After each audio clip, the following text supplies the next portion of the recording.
If you have a mold problem in your home, it's important that you learn how to deal with it, as well as common mistakes to avoid.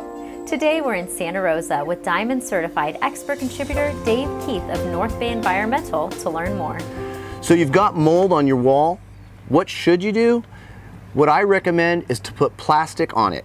You could take a plastic garbage bag, or you could take just Visqueen, a piece of plastic, cut out the square, and then put duct tape around and seal all the edges. That's what you should do. Cover it up so it doesn't spread. What shouldn't you do? Don't put a fan on mold. The problem with putting a fan on mold, you may have good intentions that you want to dry out. Maybe the wall is wet or the floor is wet and you're going to dry it out, but you're actually causing a lot of harm, because think of a mold spore as a dandelion in your lawn, and you're blowing those spores all over your house, creating a much bigger problem potentially. So I never recommend putting a fan on mold. The best way to dry out anything that's wet that has mold is with a dehumidifier. One of the most common things I'm asked about is bleach. Should I put bleach on mold? And the answer is you can. But I want you to be careful about bleach, because the byproduct of bleach can be more harmful than mold. So the proper way to put bleach on mold is to dilute it to a 10% bleach to water solution, spray the bleach on the mold, and let it sit for at least 10 minutes.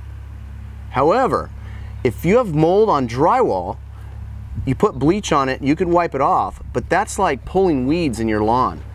You've got the weed, but you may not have gotten the roots. And that is why many times the mold continues to grow back.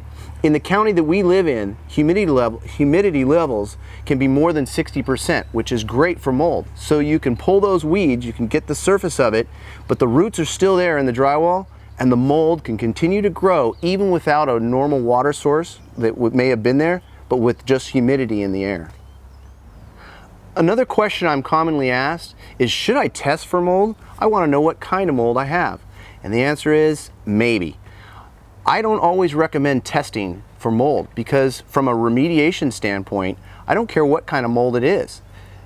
It could be Stachybotrys, it could be Penicillium, but from a remedial standpoint, treating it is exactly the same. And so I don't always recommend testing ahead of time, because you might just be wasting your money. If you could see mold, it's probably mold, so you need to fix it.